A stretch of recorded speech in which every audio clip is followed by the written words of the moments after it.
Sheriff Stephen J. Oh, hi, Mr. Dill. Now, before you ask, no, we don't have any food prepared here right now.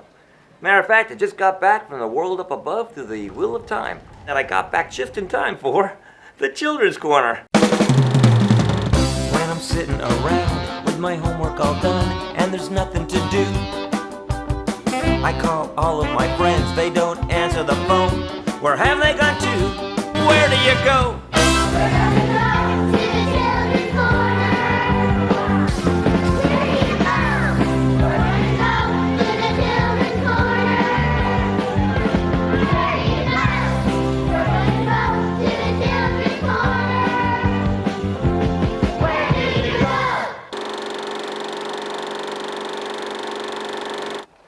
Amazing. So today is your birthday, Yes, and you're 95 years old. yes. It's amazing. You're more coherent than I am. Oh, and that's not saying much. Hello, everybody, and welcome to the town of the Children's Corner, located in the world of the magical couch. I'm Sheriff Stephen J., the Sheriff of Slouch County, and you will not believe who's come by to visit me today. Carmine Pecorelli, a World War II veteran. Isn't that right, Carmine? That's correct. It's amazing, amazing man. And today's his birthday, just by chance. And how old are you? 95. 95 years old. And he was on a minesweeper. Yes. He's coming by to say hi to me, but I want to ask him a few questions. You know, he's a hero and all. It'd be nice to talk to him. Can you stay for a minute? Certainly. How did you get into the Navy? That's where you started, right? The Navy? Right. And how did you, what year was it, and how did you get into the Navy? I enlisted in the Navy in 1943. My father had a sign for the enlistment. World War II had started, and I didn't want to be drafted. I wanted to enlist. And it was what they call a short hitch. I had to stay in until I was 21 years old and 3 additional years in the reserves. And how old were you when you actually signed up for the Navy? I was 17. 17. That's where your dad had a sign for you. Yeah. My grandparents came from Italy. They were migrants. Couldn't speak English, but in Italian would say, Dio benedice America. God bless America. And she would tell me what the conditions were like in Italy, as opposed to how they were here in the United States. So your grandparents Yes. were your inspiration Yes, because of their gratitude for this country yes, to sign up yes, for the Navy yes. in 1943 at 17 Yes. years old. yes. But they couldn't take me in until officially 18. So on my 18th birthday, I reported to Sampson Basic Training Center for the Navy. Tell me about Yeah. boot camp.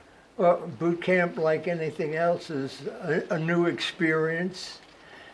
You're yelled at, you're shouted at. There are times when you can take a shower and times when you can't. You have to make, when they call to fall in and they want to take the names, make sure everybody is there. You have to pop two, you have to obey, you have to take the orders. You don't ask questions. What happens if you ask a question? It depends on who you ask the question and what the question is.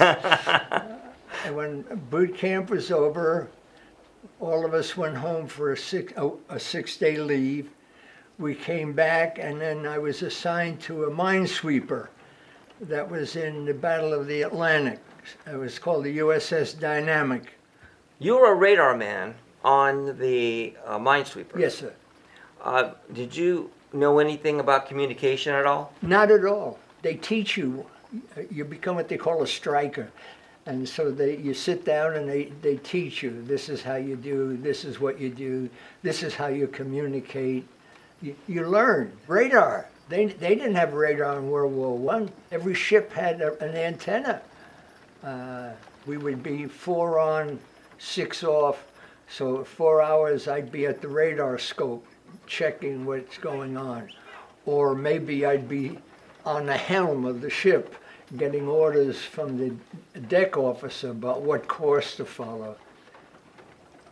Now, did you ever see something on the radar scope and you would tell your captain and that caused a general quarters?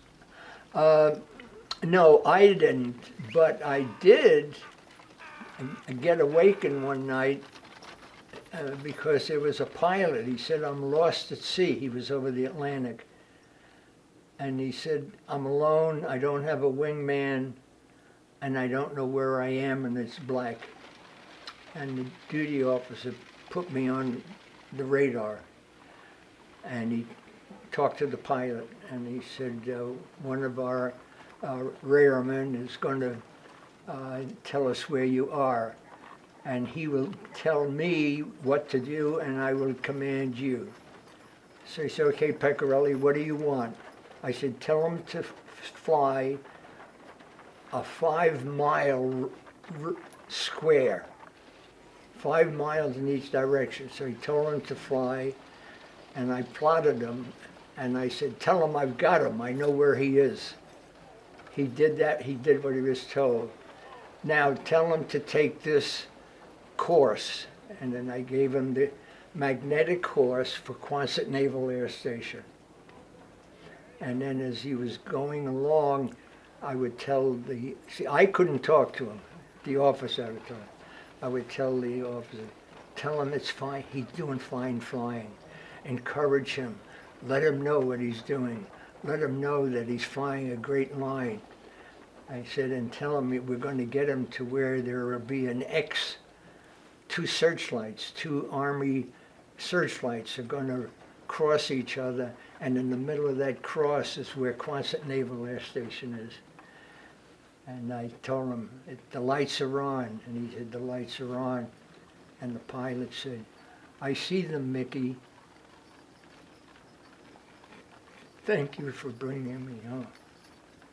You know, this is a happy show, you know. It's a happy story, and I'm No, crying. it's like, you know, we're all happy here. Yeah. It's your birthday. Happy birthday. Gosh, these stories, you know, you're going to get to me, get a little emotional here. Yes. So I see you were a sergeant. Yes. How long were you a sergeant? I was a sergeant since 1954. I went up through the rank. There were different sergeants. He's just staff sergeant, sergeant first class, master sergeant, first sergeant, sergeant major. So I went up through the ranks, and what I have here is sergeant major. But on the MPs, when I was on an MP company, I was a staff sergeant. So as a staff sergeant, which is a first sergeant, you're an MP? Yes, I was an MP. How long were you an MP? Just during the summer camps that we were there, they needed an MP. They didn't have it, so I knew how to shine my boots and I keep my brass clean. Yeah, law enforcement. That's law enforcement right there. Yeah. Law enforcement. I knew you had it in you. I might need a deputy one day. I'll give you a call. Yeah. Okay. Tell me about your theater of operation. War in Europe, September the 1st, 1939. The submarine warfare became the Battle of the Atlantic. So the German submarines were sinking American ships. So the oldest theater of operation is the American theater of operation. We were fighting a war, wasn't declared. Pearl Harbor didn't happen. We were fighting a war of our own defense. And that was back in 1939. It was called the Battle of the Atlantic. And it's quite historical. What were your other duties on the Minesweeper? I steered the ship, fixed the lines, was active when we would put the mine gear over the side. If there was going to be, got an idea that there was an enemy vessel in the area, they would have general quarters. And so we would all go to our station at general quarters. And I was on the 20-millimeter aircraft cannon. There were 4 of them on the Minesweeper. And what did you do with the cannon? What did you do? I was strapped to it, and I was strapped to it, and one fellow would raise it up and down, another fellow would load it up with the 20-millimeter rounds. And what did you do? Me, I was just pulled the trigger. And that's for the enemy airplanes? That's for enemy airplanes, yeah, yeah. And also, if the sound man got a sound that there was a submarine, we'd be general quarters and we would drop depth charges over the side, on the port, the starboard side, the stern side. Did you ever sink a submarine? We don't know because once they get blown up before they don't come back up if they're harmed. The other thing is we became a guard ship for a French cruiser, and we brought them down to the tip of Florida. It was a French cruiser, and we escorted it through the Atlantic and through the Caribbean, and brought them down to Key West. They docked at Key West. What actually is the job of a minesweeper? A minesweeper is the enemy lays down spheres, and if a ship hits one of those spheres, it blows up and it sinks the ship. So the minesweeper goes out and cuts the cable to let the mines float to the surface, and then we'd be on the deck with the 3006 to sink the mine. So you blew them up? We blew them up if possible, yeah, if we were lucky. Otherwise, they would sink. But we would cut them from the anchor that they were on. And that's what a minesweeper did. It protected the ships from the different mines that the Germans laid down. That we knew where charts showed where our Navy could go. There were safety channels because we swept the mines out of those areas, and it was clear they could make the run. So all the guys behind you that are trying to get the land or whatever and disembark, Right.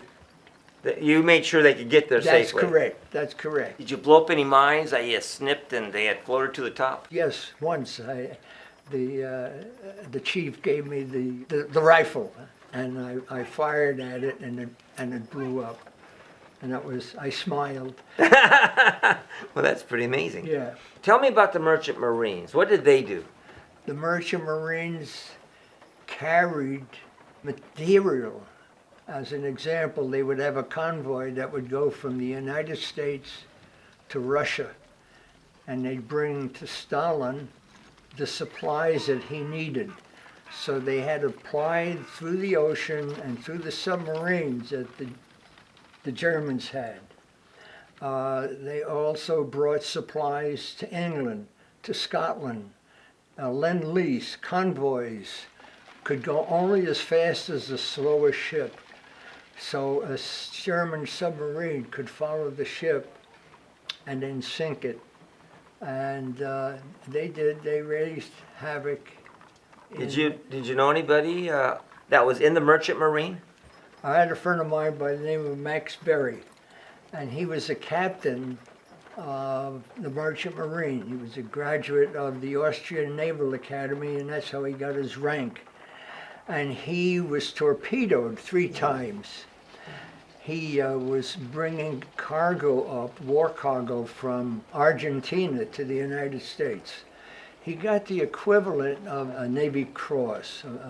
One of their, it wasn't, they didn't do the Congressional Medal of Honor, but he did get a safety cross that he was torpedoed 3 times.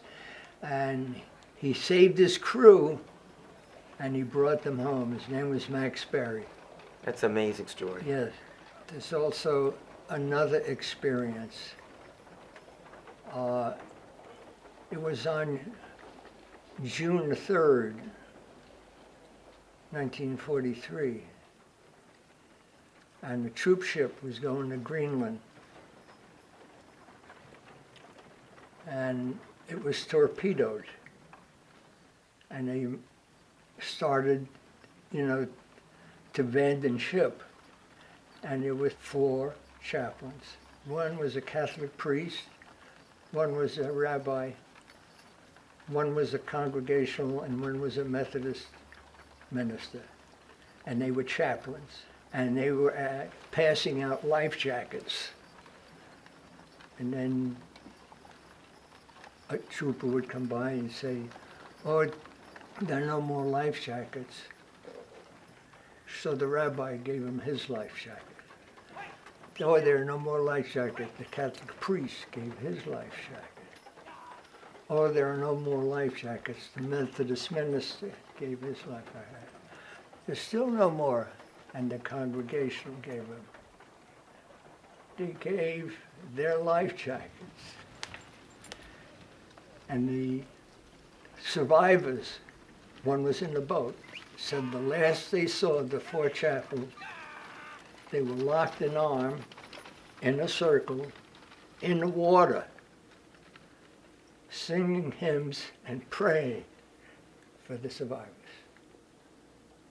That's the greatest story I have ever heard of, known of, and I said it over and over again because on the 27th of that month is when I enlisted in the Navy. Wow. But it's the four chaplains. They were awarded, they couldn't get the Medal of Honor because it was impossible. They got the Distinguished Service Cross, Purple Heart, but the president had in gold a special medal with the same equivalent of the Medal of Honor for the four chaplains. And there's a chapel for them in Philadelphia. It's at the Navy base that is no longer active, but there is a chapel to the four chaplains. The war's over. And what happened at that point? Okay, when I was discharged, I took the advice of a Navy lieutenant who told me to take advantage of the GI Bill. And since I was a high school dropout, the Depression years, I went as far as the 8th grade.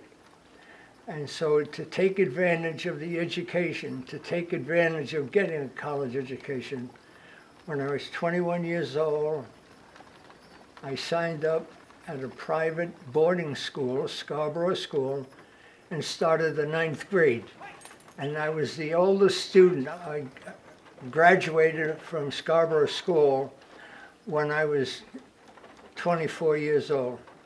Got a high school diploma, was accepted at the Citadel in 1950 when the North Koreans crossed the 38th parallel. I was on active duty with the Army Reserves, and I thought, I won't be going to college.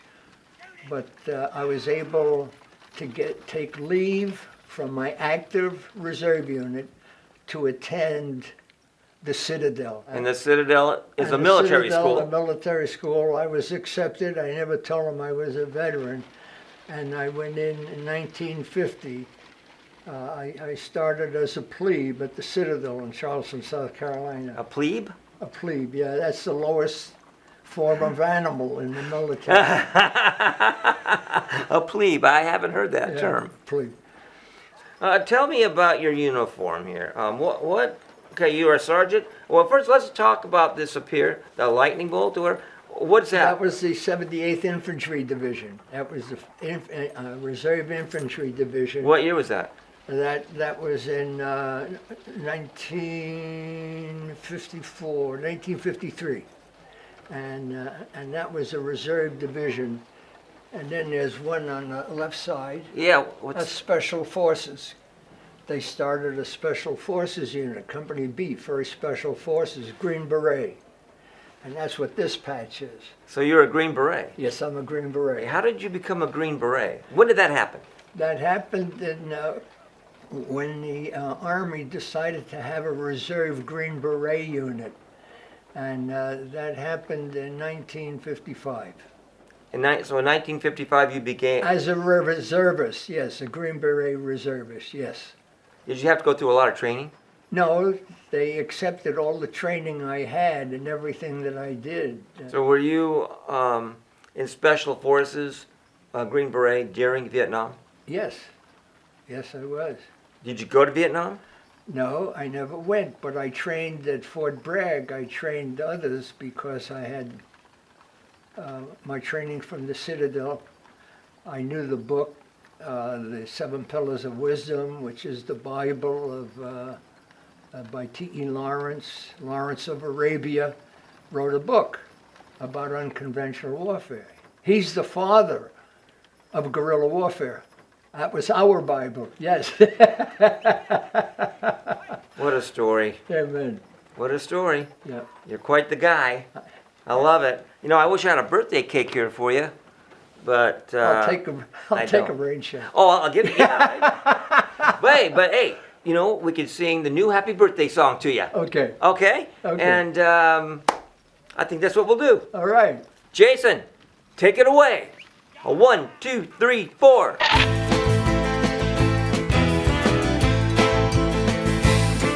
Happy birthday! Happy birthday to you! Happy birthday! Celebration anew! Happy birthday to you! When I was 5, I was chewing some gum. My tooth fell out. I looked at it as it lay in my hand. What's this all about?